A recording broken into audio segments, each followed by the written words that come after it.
বিশাল সুখবর, Neymar junior সহ এবার ব্রাজিল দলে ফিরছেন একঝাঁক ব্রাজিলিয়ান তারকা।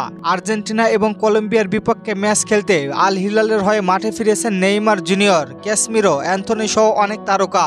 দীর্ঘদিন ধরে ইনজুরির কারণে মাঠের বাইরে আছেন ব্রাজিলিয়ান সুপারস্টার নেইমার জুনিয়র। বিশ্বকাপ বাছাই পর্বে ম্যাচ খেলতে গিয়ে উরুগুয়ের বিপক্ষে ইনজুরিতে পড়েন নেইমার। আর ক্যাসমিরো অ্যান্থনিকে ফর্মের কারণে নেয়নি, এমনটাই জানিয়েছেন কোচ দরিবাল। এমনও সময় গিয়েছে বেশ ভালো ছন্দে ছিল, তারপরেও দলে নেয়নি ক্যাসমিরোকে। আর অ্যান্থনিকে কেন দলে নেওয়া হয়নি আপনারা সবাই জানেন। ব্রাজিলের সর্বোচ্চ নিয়ন্ত্রণ সংস্থা সিবিএফ কনফার্ম করেছেন আগামী মার্চ মাসে 2 ম্যাচে নেইমার জুনিয়র থাকবেন। নেইমারের সঙ্গে দলে থাকছেন ক্যাসমিরো। দরিবাল বুঝে গিয়েছে মিডফিল্ডে ক্যাসমিরোর মতো মিডফিল্ডার খুবই প্রয়োজন। ক্যাসমিরোর সাথে দলে ফিরবেন গ্যাব্রিয়েল জেসুস। দীর্ঘদিন দল থেকে বাদ পড়ার পরে দলে ফিরতে যাচ্ছে গ্যাব্রিয়েল জেসুস। এদের সাথে ইনজুরি কাটিয়ে দলে ফিরবেন অ্যালিসন বেকার।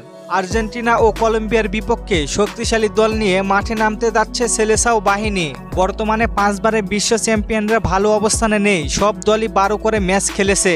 আর ব্রাজিল 12 ম্যাচ খেলে পয়েন্ট মাত্র 18, যেখানে আর্জেন্টিনার পয়েন্ট 25 আর উরুগুয়ের পয়েন্ট 20। ব্রাজিলকে বিশ্বকাপ খেলতে হলে অবশ্যই আগামী ম্যাচগুলোতে জয়ের কোনো বিকল্প নেই। Brazilian superstar Neymar, Casemiro, Alisson Becker দলে ফিরলেও অ্যান্থনি দলে ফিরবেন না, কারণ সে ফর্মে নেই। আর সে রাইট উইঙ্গার, এই পজিশনে রাফিনহা, সাবিনহো, লুইস হেনরিক আছে। তাদেরকে কি বাদ দিয়ে অ্যান্থনিকে দলে নেবেন? আমি আপনাদের কাছে প্রশ্ন রাখলাম, জানিয়ে দিবেন কমেন্ট করে।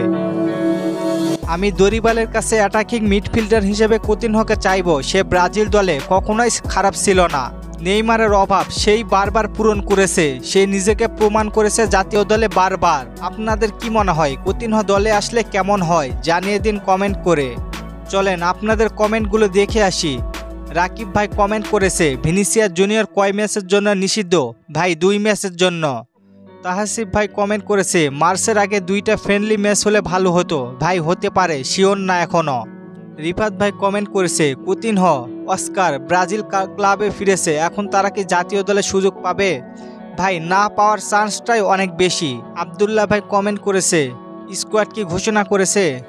আর না করলে কবে ঘোষণা করবে? ভাই এখনো ঘোষণা হয়নি, তবে মার্চ মাসের শুরুর দিকে হয়তো স্কোয়াড ঘোষণা করবেন কোচ দরিবাল। ব্রাজিল ফ্যানদের কাছে একটাই চাওয়া, আমাদের ফেসবুক থেকে যারা যারা দেখবেন অবশ্যই পেজটি ফলো করে রাখবেন নিত্য নতুন ভিডিও আপডেট পেতে। ধন্যবাদ সবাইকে কমেন্ট করার জন্য।